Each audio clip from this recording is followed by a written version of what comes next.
नमस्कार।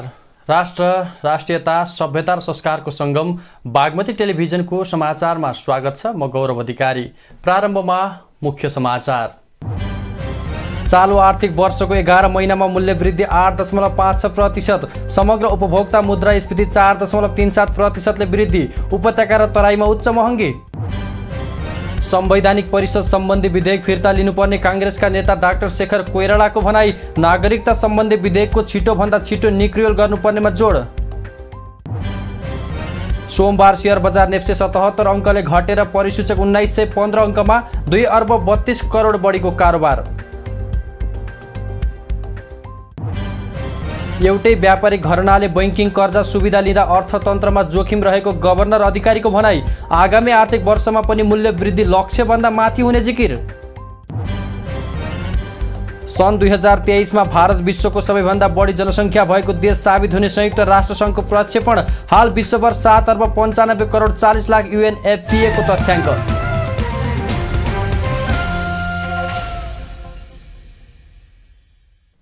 सुरु गरौँ मूल्य वृद्धि सम्बन्धी समाचारबाट। चालु आर्थिक वर्षको 11 महिनामा समग्र मूल्य वृद्धि 8.5% पुगेको छ। नेपाल राष्ट्र बैंकले सार्वजनिक गरेको वित्तीय अवस्था प्रतिवेदन अनुसार समीक्षा अवधिका समग्र उपभोक्ता मुद्रास्फीति 4.37%ले वृद्धि भएको छ। गत आर्थिक वर्षको 11 महिनामा यस्तो मूल्य वृद्धि 4.19% थियो। खाद्य तथा पेय पदार्थ समूहको मुद्रास्फीति 7.43 र गैर खाद्य तथा सेवा समूहको मुद्रास्फीति 9.44% रहेको केन्द्रीय बैंकले जनाएको छ। 2078 जेठको तुलनामा यस जेठमा खाद्य तथा पेय पदार्थ समूह अन्तर्गत घिउ तेलको मूल्य 22.60% ले बढेको छ।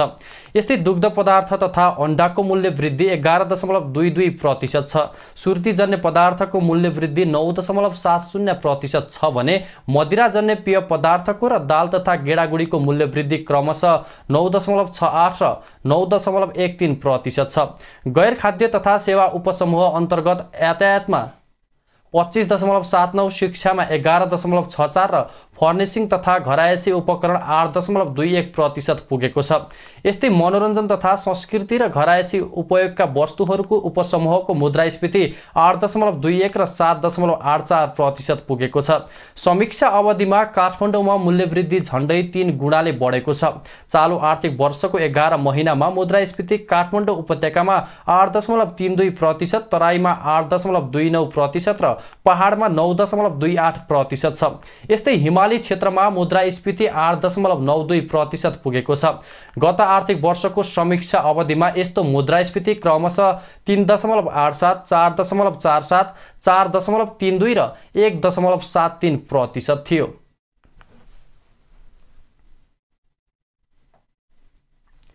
पछिल्लो 24 घण्टामा थप 168 जनामा कोरोना संक्रमण पुष्टि भएको छ। स्वास्थ्य तथा जनसङ्ख्या मन्त्रालयका अनुसार 3020 जनाको परीक्षणमा 168 जनामा संक्रमण भएको हो, जसमध्ये 1834 जनाको PCR परीक्षण गर्दा 129 जना र 1186 जनाको एन्टिजेन परीक्षण गर्दा 39 जनामा संक्रमण देखिएको मन्त्रालयको भनाइ छ। यो सँगै कोरोना भाइरसको सक्रिय संक्रमितको संख्या 770 पुगेको छ। पछिल्लो 24 घण्टामा 37 जना संक्रमण मुक्त भएका छन्, जसमध्ये 749 जना होम आइसोलेसनमा रहेका छन् भने 21 जना संस्थागत आइसोलेसन र 12 जना आइसियुमा छन्। यस्तै 1 जनाको भेन्टिलेटरमा राखेर उपचार भइरहेको मन्त्रालयले जनाएको छ। सोमबार थपिएसँगै नेपालमा कोरोना संक्रमितको कुल संख्या 11,21,124 पुगेको छ।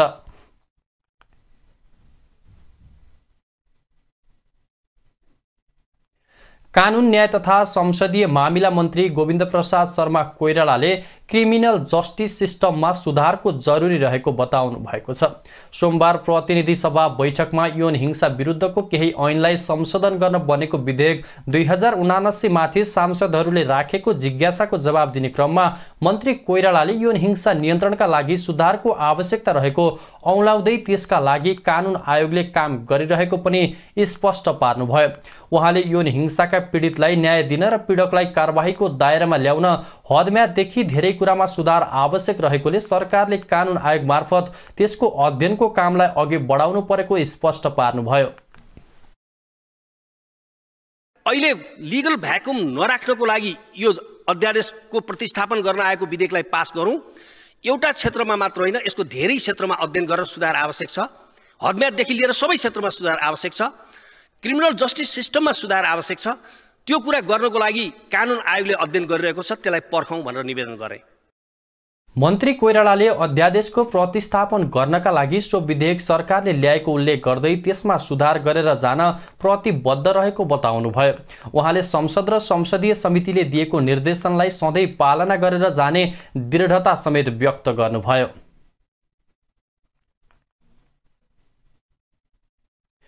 प्रतिनिधि सभा सदस्य लीलादेवी सिटौलाले देशमा प्रत्यक्ष निर्वाचित कार्यकारी प्रमुखको व्यवस्था हुनुपर्ने बताउनु भएको छ। प्रतिनिधि सभाको सोमबारको बैठकमा बोल्दै सांसद सिटौलाले देशमा प्रत्यक्ष निर्वाचित कार्यकारी प्रमुखको व्यवस्था गर्नुपर्नेमा जोड दिनुभयो। उहाँले स्थानीय तहलाई प्रदेशको मातहतमा राख्नुपर्ने बताउनुभयो।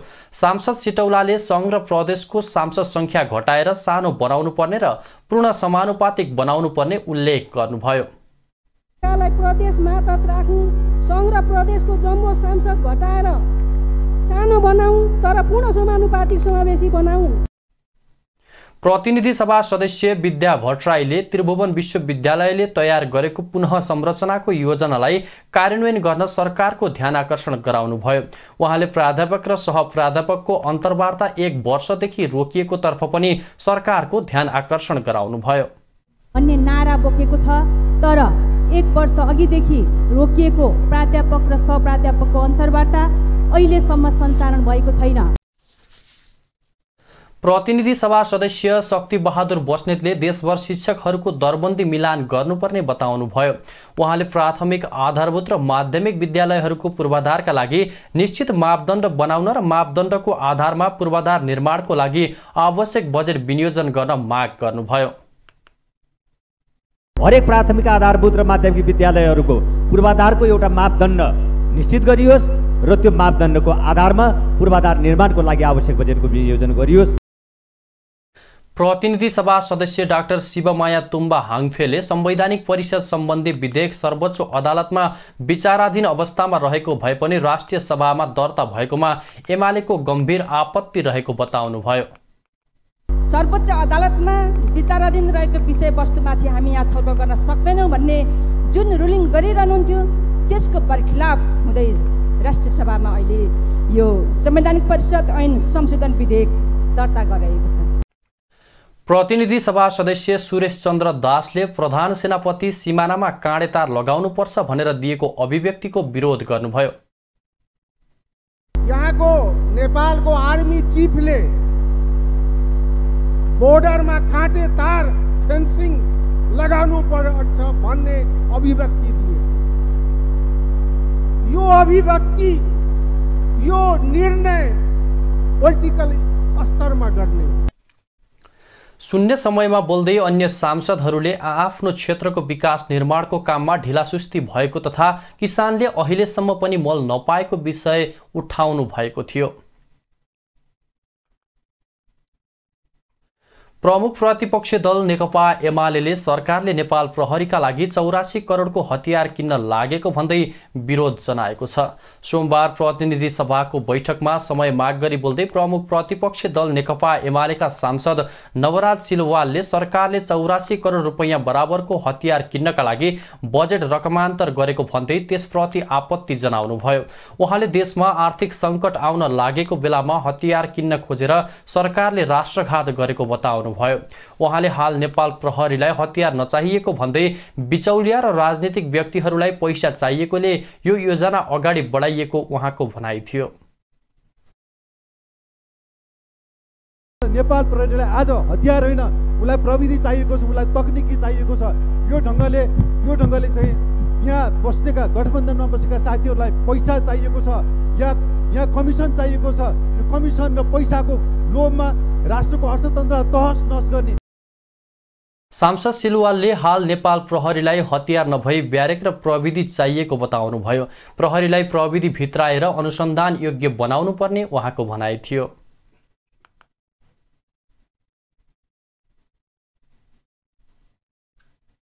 समाचारमा एकैछिन विश्राम।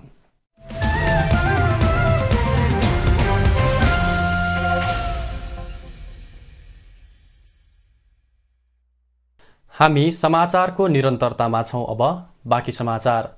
सत्तारूढ नेपाली कांग्रेस पार्टीको केन्द्रीय समिति बैठकमा थप भातृ तथा शुभेच्छुक संगठन निर्माण गर्ने प्रस्ताव गरिएको छ। सोमबार सुरु भएको नेपाली कांग्रेसको केन्द्रीय समिति बैठकमा भातृ तथा शुभेच्छुक संगठनहरूलाई गति दिनका लागि थप संगठन निर्माण गर्ने प्रस्ताव पेश भएको हो। बैठकमा स्थानीय तह निर्वाचनको समीक्षा हुने र आगामी दिनमा निर्वाचन केन्द्रित भएर पार्टीलाई कसरी अगाडि बढाउने भन्ने विषयमा पनि छलफल हुने प्रवक्ता प्रकाश शरण महतले बताउनुभयो। सोमबारको बैठकमा गत स्थानीय तह निर्वाचन परिचालन समितिले गरेको काम र प्रचार प्रसार समितिले गरेको कामको प्रतिवेदन पेश भएको उहाँले जानकारी दिनुभयो। स्थानीय निकायको निर्वाचनको परिणामको समीक्षाको आधारमा हाम्रो के अनुभव रह्यो र कहाँ हाम्रो के कमी कमजोरी रह्यो, गठबन्धनमा पनि कहाँ राम्रो भयो, कहाँ चाहिँ समस्या आयो, यसका आधारमा आउने दिनमा यो गठबन्धनलाई पनि कसरी लाने र पार्टी पनि कसरी प्रस्तुत हुने भन्ने बारेमा छलफल हुन्छ र त्यसमा हामी निष्कर्ष निकाल्छौँ। प्रवक्ता महतले पार्टीको सम्पूर्ण भातृ संगठनहरू पूर्ण रूपमा क्रियाशील र गतिशील हुने बताउनुभयो। उहाँले नेपाली कांग्रेस नेतृत्वको सरकारले जनताप्रति समर्पित हुँदै जनताका तत्कालीन आवश्यकताहरूलाई केन्द्रबिन्दुमा राखेर काम गर्ने बताउनुभयो। केही दिनसम्म चल्ने बैठकमा समसामयिक राजनीतिक विषयवस्तुहरूको सन्दर्भमा पार्टीका केन्द्रीय सदस्यहरूले धारणा राख्ने र समग्रमा केन्द्रीय समितिले धारणा बनाउने पनि उहाँले उल्लेख गर्नुभयो।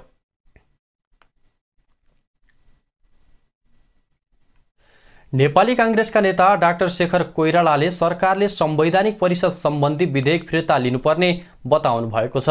पार्टीको केन्द्रीय समितिको बैठकका लागि केन्द्रीय कार्यालय सानेपा पुग्नु भएका नेता कोइरालाले सरकारले राष्ट्रिय सभामा दर्ता गराएको संवैधानिक परिषद सम्बन्धी विधेयक फिर्ता लिनुपर्ने बताउनु भएको हो। उहाँले तत्कालीन केपी शर्मा ओली नेतृत्वको सरकारले ल्याउँदा पनि गलत प्रक्रिया भयो भनेर विरोध गरेको भन्दै सो विधेयक लैजान नहुने उल्लेख गर्नुभयो। त्यस्तै उहाँले नागरिकता सम्बन्धी विधेयकमा राजनीति गर्नु नहुने उहाँको भनाइ थियो। सबै राजनीतिक दलहरू एकै ठाउँमा उभिएर जन्मसिद्धका सन्तानलाई नागरिकता दिनुपर्ने उहाँले बताउनुभयो। यसमा चाहिँ सबै राजनीतिक दलहरू एक ठाउँमा उभिएर नागरिकता दिनैपर्छ। आमा बाबु नागरिक यो देश कस्तो भइसक्यो भने नागरिकतामा पनि हामी राजनीति गर्छौँ। आमा र बुवा दुईटै यो देशको जन्मसिद्ध नागरिक छन्, तर उनका छोराछोरी नहुनु भनेको त यो त एकदम दुर्भाग्य हो। डाक्टर कोइरालाले नागरिकता सम्बन्धी विधेयकको छिटोभन्दा छिटो निक्रियोल गर्न जरुरी रहेको बताउनुभयो।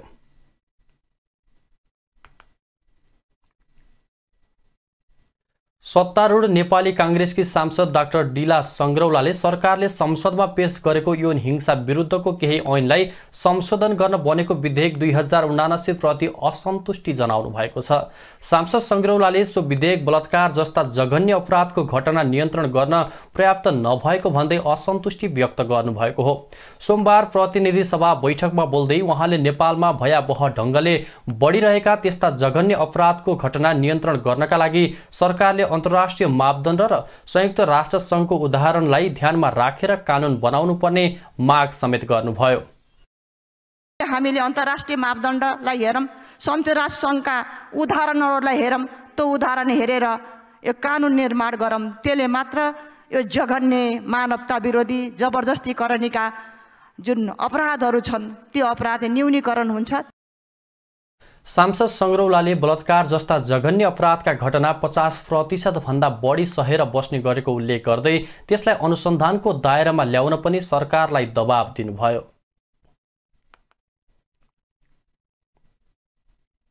नेपाल मजदुर किसान पार्टीका सांसद प्रेम सुवालले यौन हिंसाका अपराधीलाई जोगाउने ढङ्गले कानुनको व्याख्या हुने गरेको टिप्पणी गर्नुभएको छ। सांसद सुवालले निर्मला पन्तको हत्यारा अझै पत्ता लगाउन नसकिएको दृष्टान्त पेश गर्दै यौन हिंसाका अपराधीलाई जोगाउने गरी कानुनको व्याख्या हुने गरेको बताउनु भएको हो। सोमबार प्रतिनिधि सभा बैठकमा यौन हिंसा विरुद्धको केही ऐनलाई संशोधन गर्न बनेको विधेयक 2079 माथिको छलफलमा भाग लिँदै उहाँले विद्यमान कानुनमा पनि यौन हिंसाका घटनामा संलग्नहरूलाई कारबाही गर्ने व्यवस्था भए पनि त्यसलाई कार्यान्वयन गर्न सरकारले नसकेको पटक पटक दोहोर्याउनुभयो। सांसद सुवालले यौन हिंसा हुन नदिनका लागि नागरिकलाई शिक्षित बनाउनु पर्ने उल्लेख गर्दै त्यसका लागि राज्यले निशुल्क शिक्षाको व्यवस्था गर्नुपर्ने माग समेत गर्नुभयो। शिक्षालाई हामीले निशुल्क ढङ्गले बन्दोबस्त गरिदियौँ भने मान्छेको सांस्कृतिक स्तर उठ्छ, मानसिक रूपमा सन्तुलित हुन्छ र यस्तो खराब र यौनजन्य हिंसामा लाग्ने छैनन्। सांसद सुवालले यौन हिंसा हुन नदिन नागरिकलाई आर्थिक रूपले पनि सबल बनाउनु पर्ने आवश्यकता औल्याउनुभयो।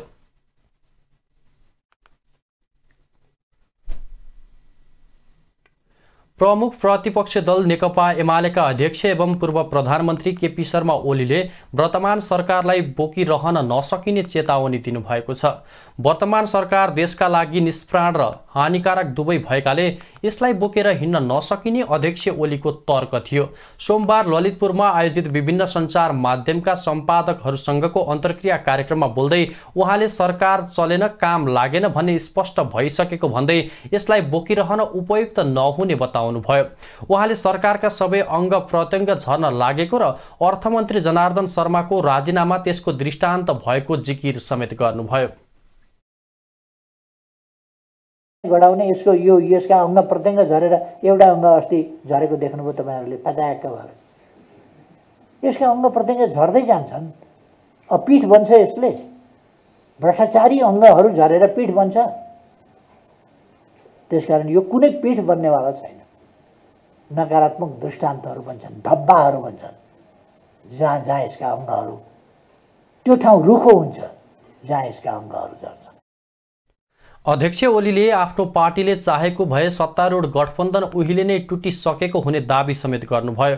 उहाँले गठबन्धनलाई नक्कली बिहेको संज्ञा दिँदै त्यसो गरेर साँचो डिभोर्स गर्ने पक्षमा आफ्नो पार्टी नरहेको पटक पटक दोहोर्याउनुभयो।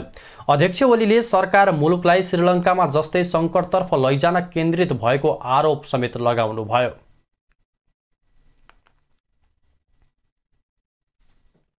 पूर्व अर्थमन्त्री डाक्टर युवराज खतिवडाले उच्च आर्थिक वृद्धि गर्ने लक्ष्य राख्ने तर निर्यात हुने वस्तुहरूको कच्चा पदार्थ र प्रविधिलाई आयात गरेर निर्यातको आधार बनाउन नसके सरकारले उच्च व्यापार घाटा बिहोर्नुपर्ने बताउनु भएको छ। सोमबार अनेरा सेब्यू केन्द्रीय कमिटीद्वारा आयोजित अन्तर्क्रिया कार्यक्रममा पूर्व अर्थमन्त्री खतिवडाले नेपालमा उत्पादनको लागि वस्तु आयात गर्ने तर निर्यात गर्ने नगर्ने अवस्था नभएकाले उच्च व्यापार घाटा बढ्दै गएको बताउनुभयो। सेवा, रेमिट्यान्स, उच्च कर्जा प्रवाह, प्रत्यक्ष विदेशी लगानीलाई व्यवस्थित गर्न नसके व्यापार घाटा र विदेशी मुद्रा सञ्चित घट्दै जाने बताउनुभयो। उहाँले अर्थतन्त्रमा संरचनागत समस्या रहेको भन्दै समाधान गर्न समय लाग्ने उहाँको भनाइ थियो। गरेर निर्यातको आधार बनाउन नसक्ने हो भने उच्च आर्थिक वृद्धिमा जाने जुनसुकै सरकारले पनि उच्च व्यापार घाटा बेहोर्नुपर्ने हुन्छ। अनि सेवा निर्यातले, रेमिट्यान्सले, पुँजी प्रवाहले अथवा त्यो मानेमा प्रत्यक्ष विदेशी लगानीले त्यो कुरा पुरा गर्न सकेन भने भुक्तानी घाटा हुन्छ र विदेशी मुद्राको सञ्चिति घट्दै जान्छ। यो हाम्रो एउटा संरचनात्मक समस्या हो। डाक्टर खतिवडाले अर्थतन्त्रमा समस्या भए पनि दक्षिण एसियामा तुलनात्मक रूपमा नेपालको अर्थतन्त्रका सूचकहरू सकारात्मक रहेको दाबी गर्नुभयो। त्यस्तै नेकपा एमालेका उपाध्यक्ष तथा पूर्व अर्थमन्त्री विष्णुप्रसाद पौडेलले विधि र मान्यतालाई अस्वीकार गरेर ल्याएको बजेट मान्न नसकिने बताउनुभयो। उहाँले गठबन्धन सरकारले ल्याएको बजेट विवादमा परेकोले अहिले मुलुक बजेटविहीन रहेको जिकिर गर्नुभयो। निर्माण प्रक्रियाका बारेमा यो बजेट ठीक ढङ्गले बन्यो कि बनेन भनेर अध्ययन स्वयं सम्मानित सदनले चाहिँ अध्ययनका निम्ति कार्यदल बनाइरहेको छ भनेदेखि अब यो बजेटलाई तपाईँ बजेट मानेर कार्यान्वयन गर्न सक्नुहुन्छ? सक्नुहुन्न। त्यस कारणले म भन्छु यहाँ बजेट छैन। म यो अहिले नेपाली समाज यति बेला बजेटविहीनताको अवस्थामा छ भन्ने म मान्दछु। पूर्व अर्थमन्त्री पौडेलले प्रधानमन्त्री शेरबहादुर देउवा नेतृत्वको सरकारको बहिर्गमन नै अर्थतन्त्रको निकास भएको दाबी गर्नुभयो। नेकपा एमाले निकट भातृ संगठन राष्ट्रिय युवा सङ्घ नेपालले ललितपुरको एकान्त कुना स्थित यातायात व्यवस्था कार्यालय घेराउ गरेको छ। सोमबार सङ्घले यातायात कार्यालयले सवारी चालक अनुमति पत्र वितरणमा भएको अनियमितता, ढिलासुस्ती र लापरवाही गरेको भन्दै यातायात व्यवस्था कार्यालय घेराउ गरेको हो। कार्यक्रममा बोल्दै राष्ट्रिय युवा संघ नेपालका अध्यक्ष किरण पौडेलले अनलाइन फारम भर्ने भनेर अनलाइन साइट खोले पनि पूर्ण रूपमा नचल्ने साइट बनाएको आरोप लगाउनुभयो। उहाँले साइट नचल्दा पुनः नागरिकहरू बिचौलियाकोमा पुगिरहेको दाबी गर्नुभयो। अध्यक्ष पौडेलले अनलाइन फारम नाम मात्रैको भएको भन्दै यसलाई व्यवस्थित गर्न कार्यालयको ध्यान आकर्षण गराउनुभयो। कर्मचारी र बिचौलियालाई पैसा खुवाएर लाइसेन्सको परीक्षा र ट्रायल दिने काम बन्द गर्नुपर्ने उहाँको भनाइ थियो। घर गएर फेरि 10 दिन पछाडि फर्केर आउँदा कति खर्च हुन्छ, तर त्यही बेलामा 2-4 हजार एउटा बिचौलियालाई हामीले दियौँ भने 10 दिन कुर्नु पर्दैन। आज के भोलि उत्तिखेर ट्रायल पास गर्ने बित्तिकै राजस्व तिर्न पाउँछ। त्यो व्यतिथि दुनियाँमा कहीँ नभएको देशमा धेरै किसिमका ठाउँमा सुशासनको अभाव छ। युवा संघका प्रदर्शनकारीले ढुङ्गे युगको अनलाइन फारम भर्नेलाई भन्दा हेर्नेलाई शरम, लाइसेन्स प्रिन्टलाई विकेन्द्रीकृत गर लगायतका ब्यानर र नारा लगाएर विरोध प्रदर्शन गरेका थिए।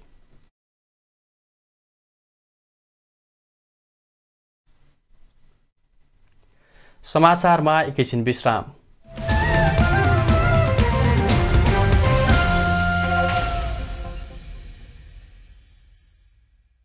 हामी समाचारको निरन्तरतामा छौं। अब बाँकी समाचार।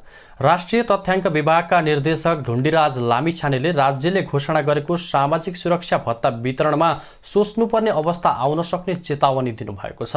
सोमबार विश्व जनसङ्ख्या दिवसको अवसरमा काठमाडौँमा आयोजित कार्यक्रममा बोल्दै निर्देशक लामिछानेले यस्तो बताउनु भएको हो।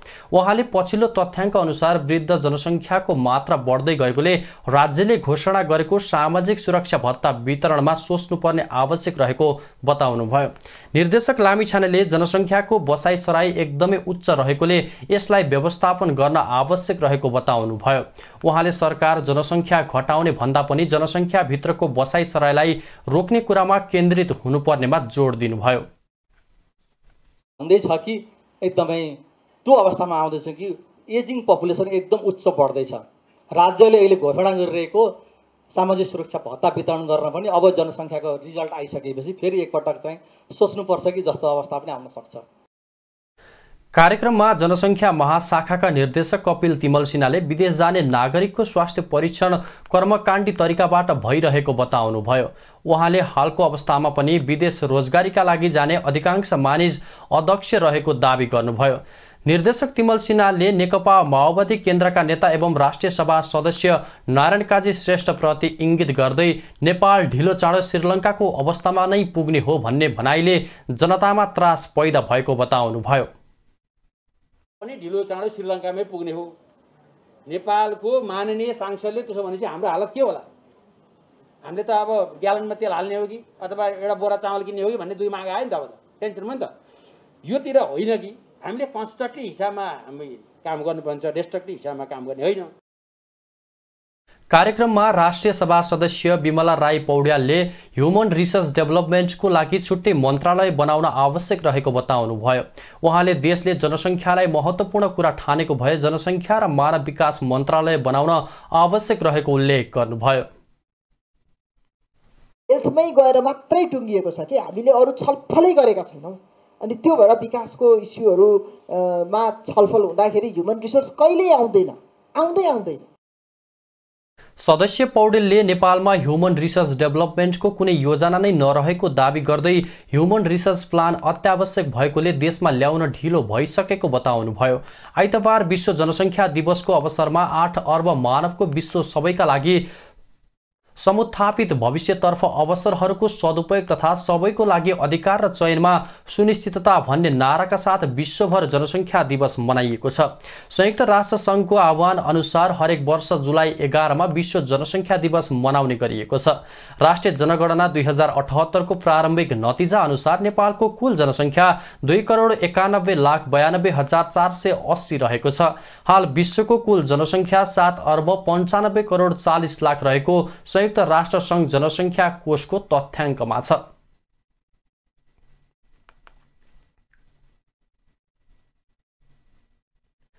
चिनिया कम्युनिस्ट पार्टी सीपीसी का विदेश विभाग प्रमुख लिउ जियानचाओले चिनिया राष्ट्रपति एवं पार्टीका महासचिव सी जिङपिङको घोषणा गरेको चीन सरकार दक्षिण सहयोग सहायता कोषले नेपालको विकासमा सहयोग पुग्ने बताउनु भएको छ। दक्षिण सहयोग सहायता कोष स्थापना गर्ने घोषणा गरिसकिएको उल्लेख गर्दै उहाँले यस कोषले नेपाल सहितका मुलुकलाई विकासको क्षेत्रमा महत्त्वपूर्ण सहयोग पुग्ने बताउनु भएको हो। सोमबार काठमाडौँको बसन्तपुरमा आयोजित नेपाल स्माइलिङ चिल्ड्रेन प्रोजेक्टको उद्घाटन गर्दै विदेश विभाग प्रमुख लिउले बालबालिकाहरू खुसी भए मात्रै स्वस्थ रहन सक्ने उल्लेख गर्दै राम्रो अध्ययनका लागि बालबालिका स्वस्थ र खुसी हुन जरुरी रहेको उल्लेख गर्नुभयो।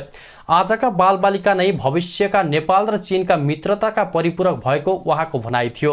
कार्यक्रममा ऊर्जा जलस्रोत तथा सिंचाई मन्त्री पम्फा भुसालले नेपाल चीनबीच अन्तर्देशीय क्रस बोर्डर ट्रान्समिसन लाइन निर्माण गरी स्वच्छ ऊर्जा व्यापारमा सहकार्य हुने विश्वास राखेको बताउनुभयो।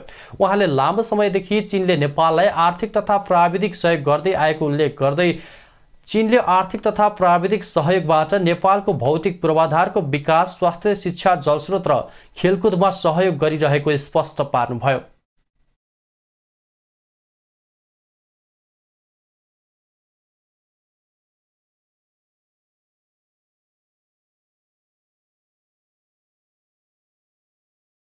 नेपाल र चीन बीचको आर्थिक सहकार्य द्विपक्षीय सम्बन्ध स्थापना हुनुभन्दा पहिलेदेखि रहिआएको हो। विगत लामो समयदेखि चीनले नेपाललाई आर्थिक तथा प्राविधिक सहयोग पुर्याउँदै आएको छ। नेपालको विकासका लागि चीनले आर्थिक अनुदान तथा सहुलियतपूर्ण सहयोग गर्दै आएको छ। खास गरी चीनले आर्थिक तथा प्राविधिक सहयोगबाट नेपालको भौतिक पूर्वाधारको विकास, स्वास्थ्य, शिक्षा, जलस्रोत र खेलकुदका क्षेत्रमा महत्त्वपूर्ण सहयोग पुगेको छ। मन्त्री भुसालले चीनले नेपालका सांस्कृतिक सम्पदा पुनर्निर्माणमा सहयोग गरेको उल्लेख गर्दै नेपालको विकासका लागि चीनको सहयोग आवश्यक रहेको बताउनुभयो। उहाँले चीनले नेपालको औद्योगिकरण र आर्थिक विकासमा महत्त्वपूर्ण सहयोग गर्ने विश्वास लिएको पनि उल्लेख गर्नुभयो।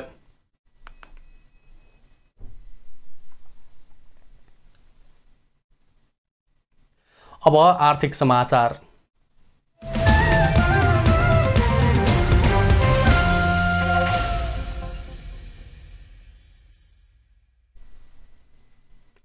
सोमबार शेयर बजार नेप्से परिसूचक उच्च अङ्कले गिरावट आएको छ।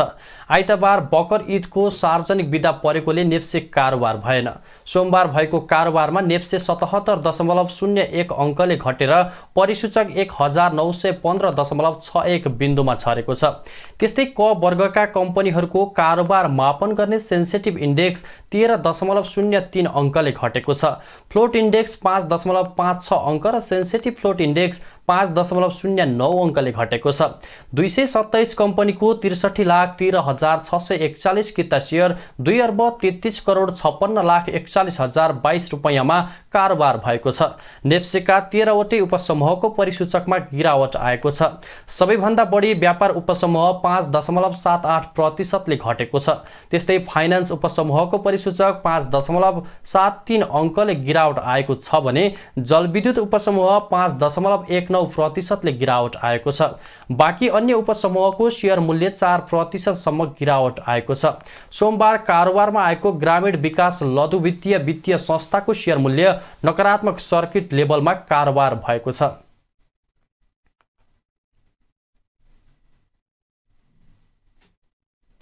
नेपाल राष्ट्र बैंकका गभर्नर महाप्रसाद अधिकारीले आगामी आर्थिक वर्षमा पनि मूल्यवृद्धि लक्ष्यभन्दा माथि नै हुने बताउनु भएको छ। सोमबार प्रतिनिधि सभा अन्तर्गतको अर्थ समितिले आगामी मौद्रिक नीति सम्बन्धी राष्ट्र बैंकसँग गरेको छलफलमा बोल्दै गभर्नर अधिकारीले यस्तो बताउनु भएको हो। उहाँले चालु आर्थिक वर्षमा केन्द्रीय बैंकले 6.5% मुद्रास्फीति राख्ने लक्ष्य लिएको भए पनि अन्तर्राष्ट्रिय बजारमा समेत मूल्यवृद्धि अत्याधिक रूपमा बढेकोले लक्ष्यभन्दा बाहिर जाने अवस्था रहेको उल्लेख गर्नुभयो। विश्वका अधिकांश मुलुकका केन्द्रीय बैंकहरूले मूल्यवृद्धि नियन्त्रण गर्ने मौद्रिक नीति ल्याएकोले नेपालले पनि त्यसतर्फ ध्यान दिनुपर्ने उहाँको भनाइ थियो। मूल्यवृद्धिलाई एड्रेस गर्ने गरी अलिकति ब्याज दर चाहिँ बढाउने अर्थात् पोलिसी रेटहरू बढाउने र मूल्यलाई कन्टेन गर्ने पोलिसीहरू अधिकांश मुलुकहरूले लिइरहेछन् र र कोभिडको बेलामा जे जस्तो रिल्याक्स अर्थात् अलिकति इजिङ मन्थली पोलिसी लिइरहेको थिए त्यो पोलिसीलाई एक्जिट गर्ने त्यसबाट बाहिर आउने र मोपअप गर्ने पोलिसी चाहिँ अधिकांश केन्द्रीय ब्याङ्कहरूले लिइरहेछन्। गभर्नर अधिकारीले बाह्य क्षेत्र चापको कारणले मुलुकको विदेशी मुद्रा सञ्चित घट्दै गएको बताउनुभयो। यो वर्ष ठूलो रकम आयातमा खर्च हुँदा 10 महिनाको अवधिमा 2.47 अर्ब डलरले कमी आएको उहाँको भनाइ थियो।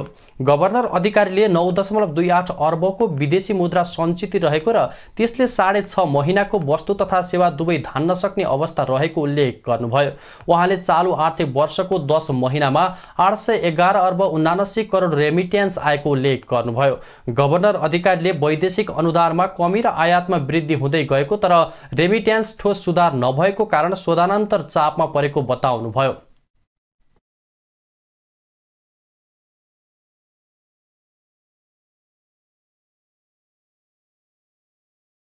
आयातमा वृद्धि हुँदै गएको तर विप्रेसन प्रभावमा चाहिँ ठोस सुधार नभएको भनौँ एभरेजमै रहेको कारणले हामीलाई शोधनान्तर एकदम चापमा छौँ।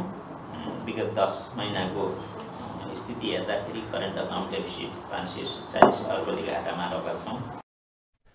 गभर्नर अधिकारीले मुलुकमा एउटै व्यापारी घरानाले बैंकिङ कर्जा सुविधा लिँदा अर्थतन्त्रमा जोखिम बढेको बताउनुभयो। उहाँले एउटै व्यापारी घरानाले बैंकिङ कर्जा सुविधा धेरै लिने र घरेलु तथा साना उद्योगहरूले उद्यम क्षेत्रले नपाउने विषयमा राष्ट्र बैंकले सम्बोधन गर्दै आएको उल्लेख गर्नुभयो। लिमिटेड बिजनेस घरानाले ठुलो रकममा ऋण लिने फाइनेन्सियल रिसोर्सेसहरू प्रयोग गर्ने र सानाले चाहिँ प्रमोसन हुनै नपाउने उद्यमशीलतामा छिर्नै नपाउने स्थिति हो कि भन्ने सन्दर्भमा पनि राष्ट्र बैंकले एकदमै यसलाई पोलिसी मार्फत एड्रेस गर्दै गएको छ। गभर्नर अधिकारीले बैठकमा शेयर बजारको विषयमा भने बोल्न चाहनु भएन। पूर्व अर्थमन्त्री सुरेन्द्र पाण्डेले विदेश अध्ययनमा जानेलाई सटही सुविधा दिन शर्त राख्नुपर्ने बताउनु भएको छ। सोमबार प्रतिनिधि सभा अन्तर्गतको अर्थ समितिले आगामी मौद्रिक नीति सम्बन्धी राष्ट्र बैंकसँग गरेको छलफलमा बोल्दै पाण्डेले नेपाल राष्ट्र बैंकले विदेशी मुद्रा सञ्चित घट्न नदिनको लागि नीतिगत व्यवस्था गरेर शर्त राख्नुपर्ने बताउनु भएको हो। उहाँले चालु आर्थिक वर्षको 10 महिनामा विदेशमा पढ्न जानेलाई राष्ट्र बैंकले 51 अर्ब रुपैयाँ दिएको उल्लेख गर्नुभयो। विदेशमा गएर रेमिट्यान्स सहयोग भए नभएको वा राष्ट्रलाई योगदान पुग्ने अवस्थामा मात्रै पैसा दिने गरी व्यवस्था गर्दा राम्रो हुने उहाँको भनाइ थियो। पूर्व मन्त्री पाण्डेले राष्ट्र बैंकले बाह्य क्षेत्रको दबावलाई व्यवस्थित गर्न बनाउने नीतिको अर्थतन्त्रमा दोहोरो समस्या पर्न सक्ने भन्दै राष्ट्र बैंकलाई सचेत गराउनुभयो। 7% टार्गेट राख्नु भनेकै यस बेलाको हिसाबले कन्ट्राक्सनरी पोलिसीमा जाऊ भने हो। किन बाह्य रूपमा पनि इन्टरनेसनली पनि मूल्य वृद्धि दर एकदम एक्सेसिभली बढिरहेको बेलामा इन्फ्लेसन रेट चाहिँ जुन देशमा 1-2% मा हुने इन्फ्लेसन रेट चाहिँ 8% चाहिँ अमेरिका युरोपमा चाहिँ गएको स्थितिमा त्यसको प्रभाव हामीलाई पनि पर्ने स्थिति छ। त्यस्तै सांसद दिव्यमणि राज भण्डारीले बैंकबाट जाने कर्जा सीमित व्यक्तिको पहुँचमा रहेकाले अर्थतन्त्रमा समस्या भएको बताउनुभयो। उहाँले बैंकले केही समूहलाई मात्रै लगानी गर्दा घरेलु तथा साना उद्योगहरूले कर्जा नपाएको उल्लेख गर्नुभयो। सांसद भण्डारीले सीमित घरानालाई मात्रै बैंकिङ कर्जा वितरणले भविष्यमा अर्थतन्त्रमा जोखिम ल्याउने भन्दै राष्ट्र बैंकको ध्यान त्यता जानुपर्ने सुझाव दिनुभयो। अर्थतन्त्र चाहिँ चलाउने गरेर विकृतिहरू धेरै सुरु भएको छ। यो सन्दर्भमा के भन्छु भनेदेखि हाम्रो ब्याङ्किङको नियम कानुनले गर्दा चाहिँ जुन तरिकाबाट सीमित व्यक्तिहरूमा मात्रै लगानी बढिरहेको छ यसलाई कन्ट्रोलिङ कसरी गर्ने। सांसद भण्डारीले सीमित व्यावसायिक घरानालाई मात्रै बैंकिङ कर्जालाई नियन्त्रण गर्न आवश्यक रहेको बताउनुभयो।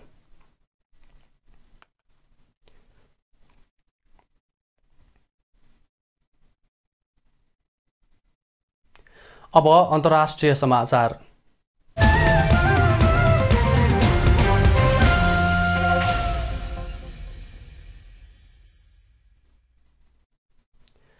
सन् 2023मा भारत विश्वको सबैभन्दा बढी जनसङ्ख्या भएको देश साबित हुने प्रक्षेपण गरिएको छ।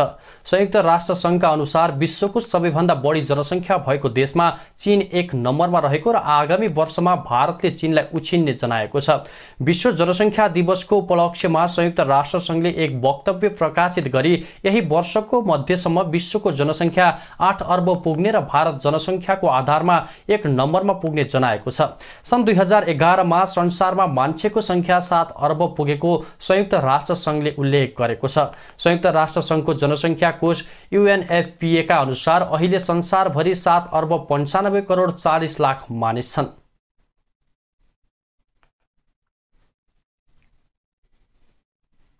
श्रीलङ्कामा नयाँ राष्ट्रपति चयनका लागि आगामी मार्च अघि आम निर्वाचन हुने भएको छ। वर्तमान राष्ट्रपति गोताबाया राजापाक्सेले आगामी बुधबार संसदका सभामुखलाई राजीनामा बुझाई राष्ट्रपतिको आफ्नो कार्यकाल अन्त्य गर्नुहुने र अर्को वर्ष मार्च अघि राष्ट्रपति र संसदीय निर्वाचन गराउने निर्णय गरिएको श्रीलङ्काको स्थानीय समाचार संस्था डेली मिररले जनाएको छ।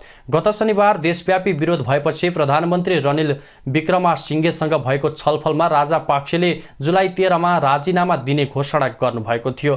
राष्ट्रपति राजापाक्सेको ठेगाना अझै अज्ञात छ।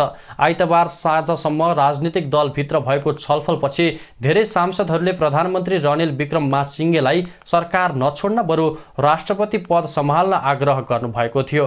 राष्ट्रपति निवास कब्जा गरी बसेका प्रदर्शनकारीहरूले भने राष्ट्रपति राजापाक्सेले राजीनामा नदिएसम्म राष्ट्रपतिको निवास नछोड्ने जनाएका छन्।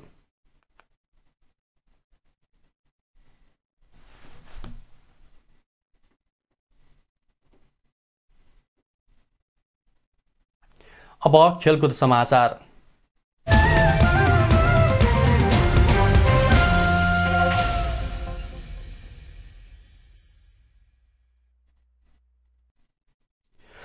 आईसीसी पुरुष विश्वकप लिग 2 अन्तर्गतको त्रिकोणात्मक सिरिजमा नामिबियाले नेपाललाई जितका लागि 221 रनको लक्ष्य दिएको छ।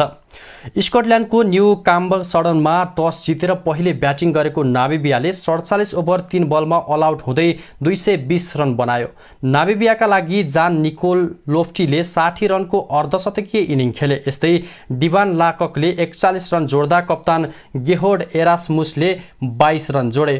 क्रेग विलियम्सले 21 तथा लो हान्ड्री र डाभिड वाइसले समान 18-18 रन जोडे। नेपालका कप्तान सन्दीप लामिछानेले 54 रन खर्चिएर 4 विकेट लिए। सोमपाल कामीले 2 तथा करण केसी, बसिर अहमद र दिपेन्द्र सिंह ऐरीले 1-1 विकेट लिए। नेपाल आज नामिबियालाई हराउँदै सिरिजमा सुखद सुरुवात गर्न चाहन्छ। नामिबिया पनि नेपाललाई हराएर सिरिजमा पहिलो जित निकाल्न चाहन्छ।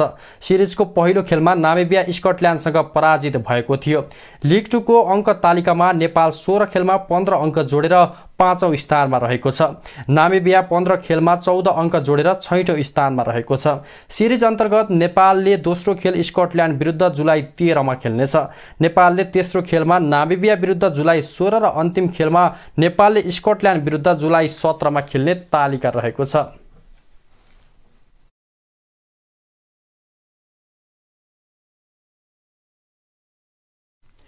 अस्ट्रेलिया विरुद्धको दोस्रो टेस्ट क्रिकेटमा श्रीलङ्का 1 इनिङ्स र 39 रनले विजयी भएको छ।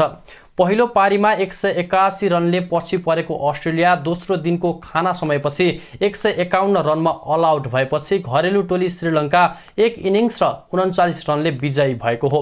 अस्ट्रेलियाका लागि मार्नुस लाबुसेनले सर्वाधिक 32 रन बनाए। बलिङतर्फ श्रीलङ्काका प्रवाद जयसूर्यले 6 विकेट लिए। उनले पहिलो पारीमा 6 विकेट लिएका थिए। यस्तै पहिलो पारीमा श्रीलङ्काका दिनेश चण्डीमालले दोहोरो शतक बनाए। उनी 206 रनमा नट आउट रहे।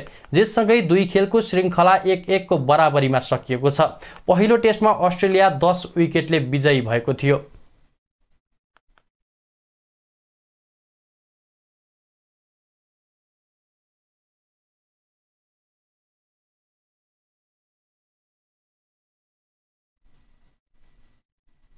अब मौसम सम्बन्धी जानकारी।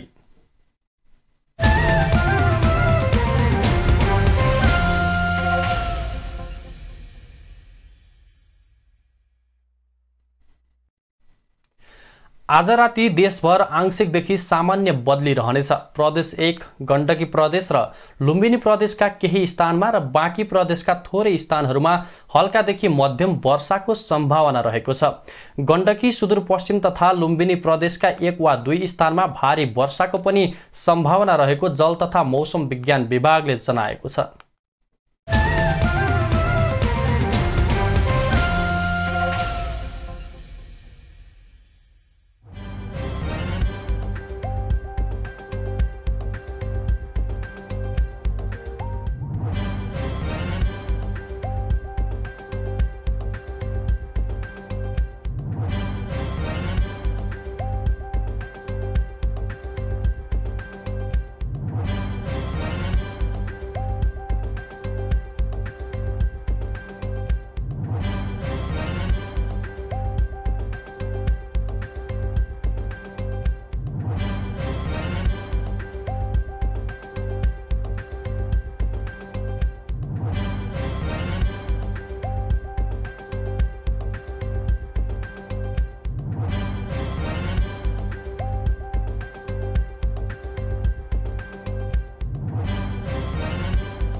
समाचारको अन्त्यमा पुनः मुख्य समाचार।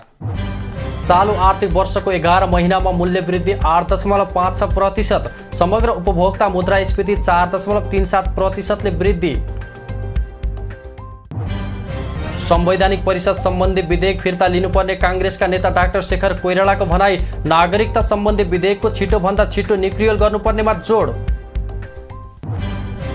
सोमबार शेयर बजार नेप्से 77 अङ्कले घटेर परिसूचक 1915 अङ्कमा 2 अर्ब 32 करोड बढीको कारोबार। एउटै व्यापारिक घरनाले बैंकिङ कर्जा सुविधा लिँदा अर्थतन्त्रमा जोखिम रहेको गभर्नर अधिकारीको भनाई, आगामी आर्थिक वर्षमा पनि मूल्य वृद्धि लक्ष्यभन्दा माथि हुने जिकिर। र सन् 2023 मा भारत विश्वको सबैभन्दा बढी जनसङ्ख्या भएको देश साबित हुने संयुक्त राष्ट्रसङ्घको प्रक्षेपण, हाल विश्वभर 7 अर्ब 95 करोड 40 लाख UNFPA को तथ्याङ्क।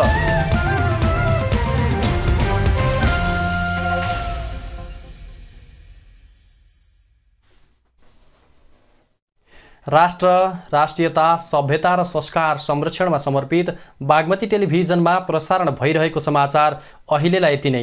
हेर्दै रहनुहोला बागमती टेलिभिजन। नमस्कार।